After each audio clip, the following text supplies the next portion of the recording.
One of the things that I think it's most important to remember is that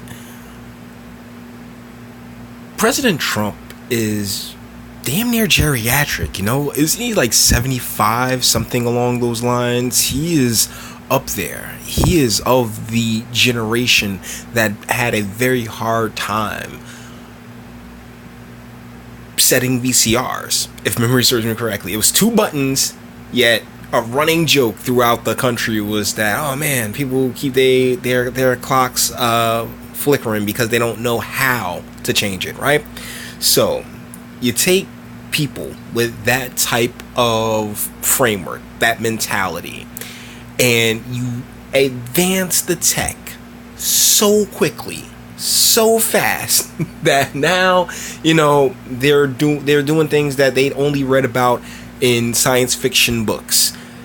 They're not going to really understand the cultures that surround it. They're not going to particularly be able to get how these things legitimately function, if that makes sense.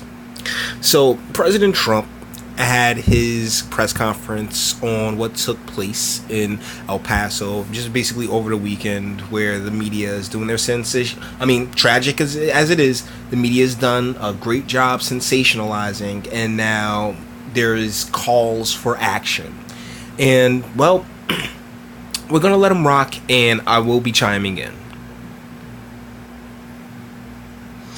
Today, we also send the condolences of our nation to President Obrador of Mexico and all the people of Mexico for the loss of their citizens in the El Paso shooting. Terrible, terrible thing. I have also been in close contact with Attorney... Real quick, as far as the southern border, as someone who's lived in San Diego, I gotta say that it basically is Mexico, The border is such a congealing of the Mexican and, American cultures that, there are gonna be people from Mexico in El Paso, and it's sad. It is endlessly sad, true enough, but as I always say, when it comes to the individual, things tend to start at home now, don't they? General Barr and FBI Director Wray. Federal authorities are on the ground, and I have directed them to provide any and all required, whatever is needed. The shooter in El Paso posted a manifesto online. And here comes the internet. So deal is that people crap post or shit post all the time, just letting it out, trolling. As far as the wicked things that get posted on the internet, and there is some just awful crap that's up here on the web. Deal is that for as terrible as it is, these things are a relatively rare occurrence. At least I'll put it to you like this: not even that mass shootings are particularly a relatively rare occurrence. The media's reaction and the quickness in which to throw it all on President Trump's shoulders is, the main catalyst, the main driving force behind a lot of the tensions and violence that we are seeing. When you have people out here with the mentality that political violence is okay, aka terrorism is okay, and that's on both sides, as the past weekend showed us, because El Paso was a white nationalist, and I think a lot of people toss the word white nationalists around a lot, but it really is the belief in a white ethno state and getting rid of anybody who isn't of the white, who isn't of European descent.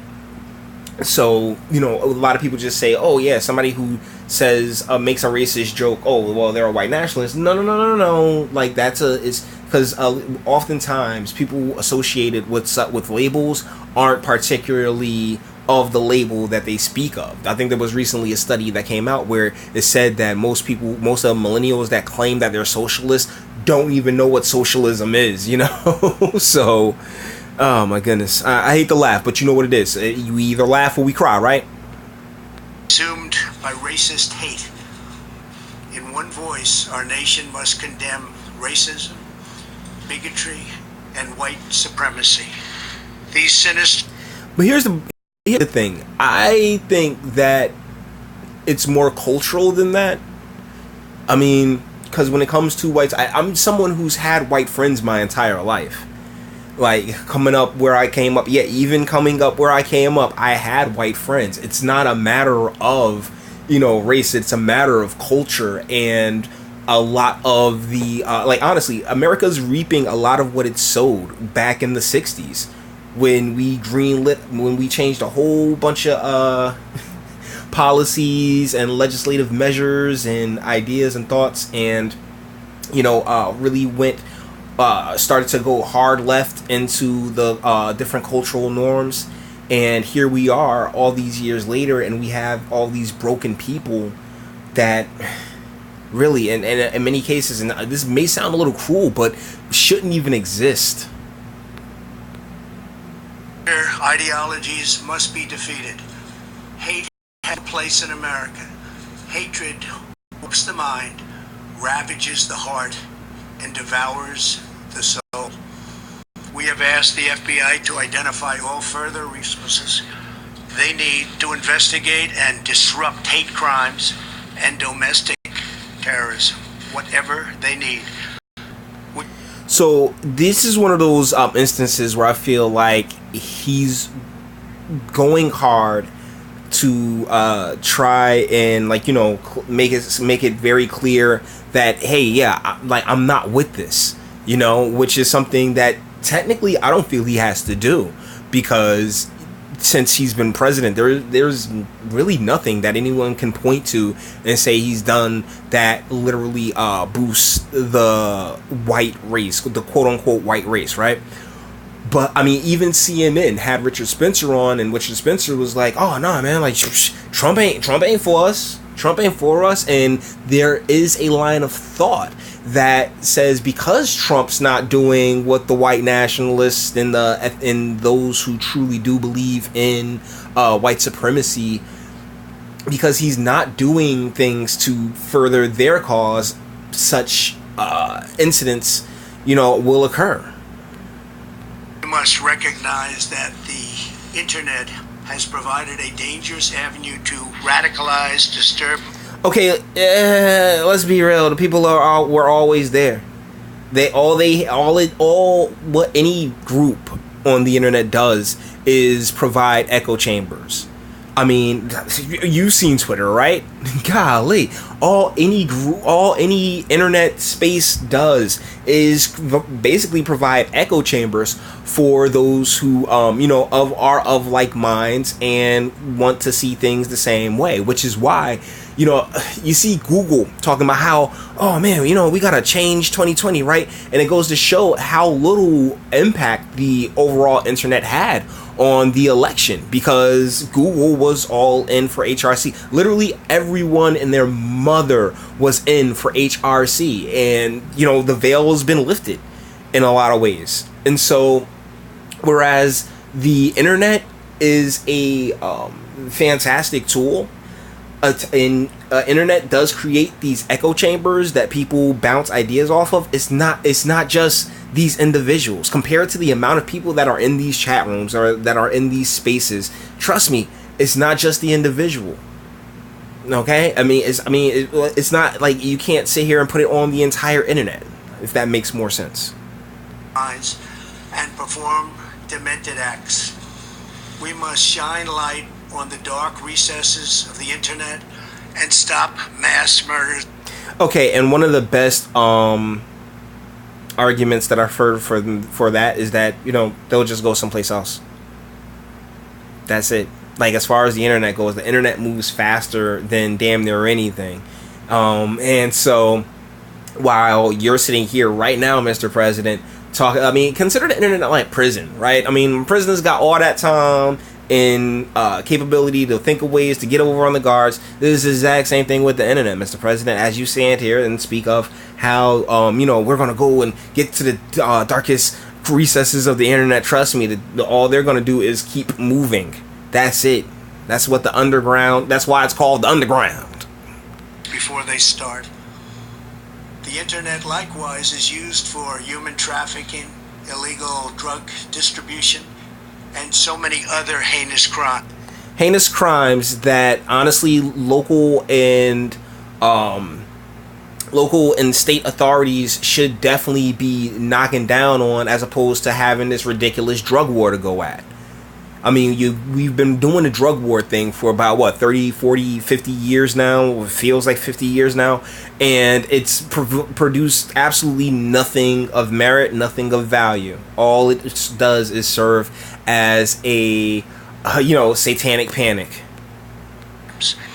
The perils of the internet and social media cannot be ignored, and they will not be ignored.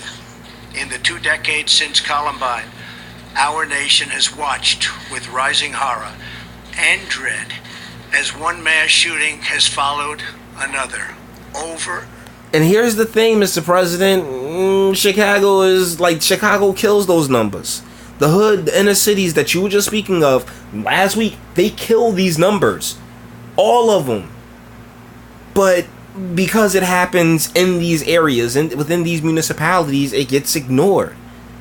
I mean, I don't mean to be crass. I don't mean to be crude towards the people who lost people. I don't want anybody losing anybody. I really don't. I hate that pain, and I don't wish it upon my worst enemy. But at the same time, we have to start paying attention to the realities and start acting as if, yeah, we do have a history here, and we've been compounding mistake after mistake after mistake after mistake, and we got to look back at some point. And over again, decade after decade. We cannot allow ourselves to feel powerless. We can and will stop this evil contagion. And that... Here's the thing. Whoever feels powerless, that's your own security, you know? If you're insecure, you're insecure. Get a dog, get a gun. I don't know. Actually, if you're scared, don't get a gun, because you'll end up shooting somebody because, oh my goodness, he's walking next to me, you know? So maybe not. But either ways, work on that, okay? Because the world's a big, scary place, and you gotta just pray for the best and prepare for the worst.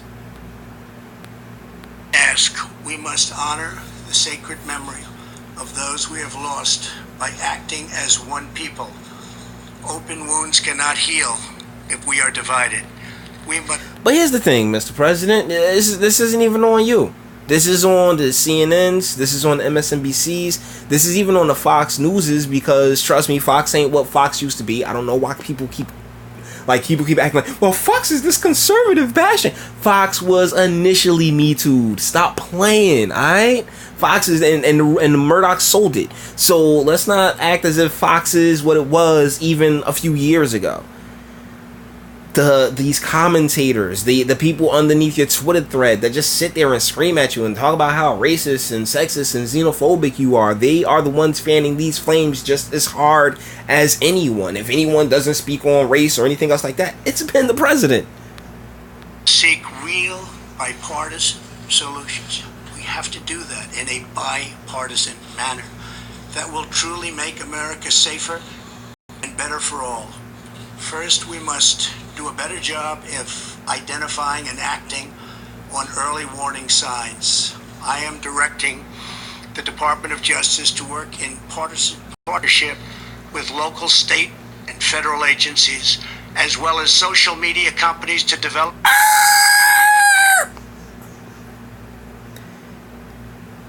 About 2 weeks back, he had the social media company, he had like a bunch of independent journalists come out because the social media companies are garbage.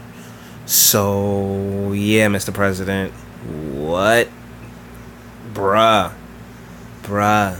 what this is precog. I think I talked about this in a previous video, but precog, like, they're gonna try to get you before you do anything. Man, I'm about to be off of Facebook and Twitter. Probably, I don't know about Gab, but Facebook and Twitter, tools that can detect mass shooters before they strike. As an example, the monster in the Parkland High School in Florida had many red flags against him, and yet nobody took decisive action. Nobody did. And that's the thing. That's because the parents, like, ultimately, I always put it back, fold it back to the home and take it back to the parents. Deal is, the parents, if they didn't know, then they weren't paying attention to their child. But seriously, like, the red flags were there, true enough, and and people fall through the cracks. Deal is that we should be sealing up these cracks as opposed to, like, you know, trying to do precog. Anything. Why not? Second, we must stop the glorification of violence in our society. That's not gonna happen. I'm sorry. Deal is that we're America and we love our action, we love our guns, we love our I mean, seriously, look at the money that Hobbs and Shaw is going to bring in over the weekend. Like this is a legitimate thing. This is actually a part of our history. I mean, violence is how we got to where we are. Like it or not. That's the thing I don't like about, like, people sitting there blanking in violence. Violence in and of itself isn't a terrible thing. It's a necessary thing. You know? So, you know, you gotta create your hierarchy. Like, you need your chain of command. I mean, shoot, back in the day, they used to eat it up. Rome, the gladiators, what have you, Spartacus, not Cory Booker, but the legitimate one, preferably the Andy Whitfield. But either ways. This includes the gruesome and grisly video games that are now commonplace. It is. You hear that, right? I mean, it's just, that's the problem with Trump, is that it's not really just a problem with Trump. This is me and almost anybody ever in life. I'm gonna like some things you do, I ain't gonna like other things you do. I like some things Trump do, I don't like other things Trump do. And sitting here talking about, video games, when, come on, man, that's the thing, way too many people play video games to even make that correlation. That's not how it works. It's the fact that we have cultural problems that need to be addressed. Our family courts need to be addressed. Our the way we, treat married couples needs to be addressed. Create that type of environment that is welcoming to the nuclear family. So when they make that person, guess what? That person's in an environment that pushes them towards being the best person that they can, not one in which they feel isolated, alone, and vulnerable, and with no one to, talk to. Too easy today for troubled youth to surround themselves with a culture that celebrates violence. But that's the thing, that, you're 75 years old, so what do you know about the troubled youth? I guess you got your grandkids and stuff, but honestly, as far as reports and stuff like that, it's 75-year-olds getting information from 55-year-olds that heard from third parties of 35-year-olds as to what's taking place with 20-year-olds. You see what I'm saying? Like that chain of command. We must stop or substantially reduce this, and it has to begin immediately. Cultural change is hard, but each of us can choose to build a culture that celebrates the inherent worth and dignity of every human life. That's what we have to do. And it starts at home. We've gone the past 40 years of breaking that apart. Broken homes break people, broken people break other people. Third, we must reform our mental health laws to better identify mentally disturbed individuals who may commit acts of violence. But that's the thing, in a lot of these cases, there are red flags that you already spoke of that some professionals do end up pointing out, but cracks. We need sealant for the cracks at the local and county and state levels. Make sure those people not only get treatment, but when necessary, involuntary confinement. Mental illness and hate bends. It pulls the trigger, not the gun. Fourth, we must make sure that those judged to pose a grave risk to public safety do not have access to firearms and that if they do, those firearms can be taken through rapid due process. What's rapid due process? Because this sounds like some Second Amendment type crushing deal. All right, we ain't going out like Venezuela, bruh. That is why I have called for red flag laws, also known as extreme risk protection orders. Today, I'm also directing the Department of Justice to Really quickly, what's the protocol? What's the parameters? You know, I mean, that's going to be interesting. I look forward to seeing what that's about. propose legislation ensuring that those who commit hate crimes and mass murders face the death penalty, and that I mean, you brought it back for a reason, right? this capital punishment be delivered quickly, decisively, and without years of needless delay. These are just a few of the areas of cooperation that we can pursue. So yeah, we're gonna wrap this up about here and now. Deal is that like I said, it's like everything with this guy is a coin that's flipping in the air. Some things on one side I like, the other side I don't like, and dang it, we'll see where the damn thing drops. With that being said, we're gonna bring this to an end. All the internet stuff. If you liked it, give it a like. If I was about to say a like, oh my goodness, I got myself an Australian accent there, mate. If you like it, give it a like. Or dislike, go ahead, do that too. I'm not scared of you. Sub if you enjoy my fantastic voice and you want to get videos like this every single day. Share, because sharing is caring, and YouTube's definitely not going to do it. Any growth that I get comes directly from you guys, you know, saying, hey, this guy is interesting and I don't like his opinion, you know. So please hook a brother up and speak. Let me know, what do you think in the comments? Is this a slippery slope that the president's happy to go down? Do you think that a 75-year-old can really make the best internet decisions, you know? Because, let's be real, he is just something he can't possibly understand. And also, you know, censorship, it's on its way. Gun confiscation, many are saying that it's on its way. I'd love to know what you think in the comments. And until the next one,